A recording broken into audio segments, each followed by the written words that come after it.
Welcome back. તો ગુજરાત હાઈકોર્ટને ફરીથી બોમ્બથી ઉડાવી દેવાની ધમકી આપવામાં આવી છે। હાઈકોર્ટના રજિસ્ટ્રારને ઈમેલથી અપાઈ હતી ધમકી। હાઈકોર્ટમાં બોમ્બ પ્લાન્ટ કરવાનો ઈમેલમાં ઉલ્લેખ થયેલો છે। સોલા પોલીસ સહિતની એજન્સીઓ દ્વારા પણ તપાસનો ધમધમાટ શરૂ કરવામાં આવ્યો।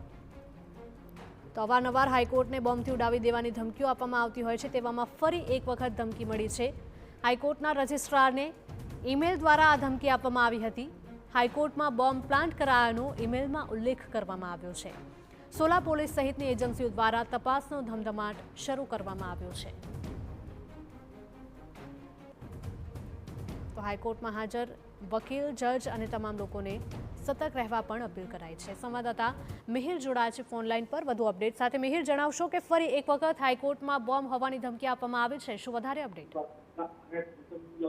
હિરલ, અમદાવાદમાં વધુ એક વખત બોમ્બની ધમકી મળી છે કે જે ગુજરાત હાઈકોર્ટને ફરી એક વખત ધમકીભર્યો ઈમેલ મળ્યો છે અને તેમાં હાઈકોર્ટને બોમ્બથી ઉડાવી દેવાની આ ધમકીભરી આ ઈમેલ મળતાની સાથે હાલ સ્થાનિક પોલીસ, બીડીડીએસ સહિત અલગ અલગ એજન્સીઓ છે તે તપાસ શરૂ કરી છે।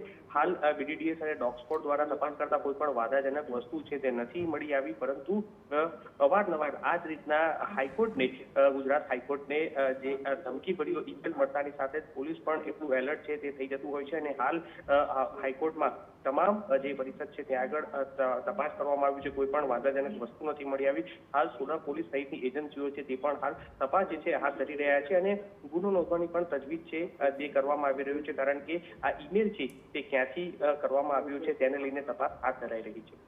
બિલકુલ મિહિર, માહિતી બદલ આપનો આભાર।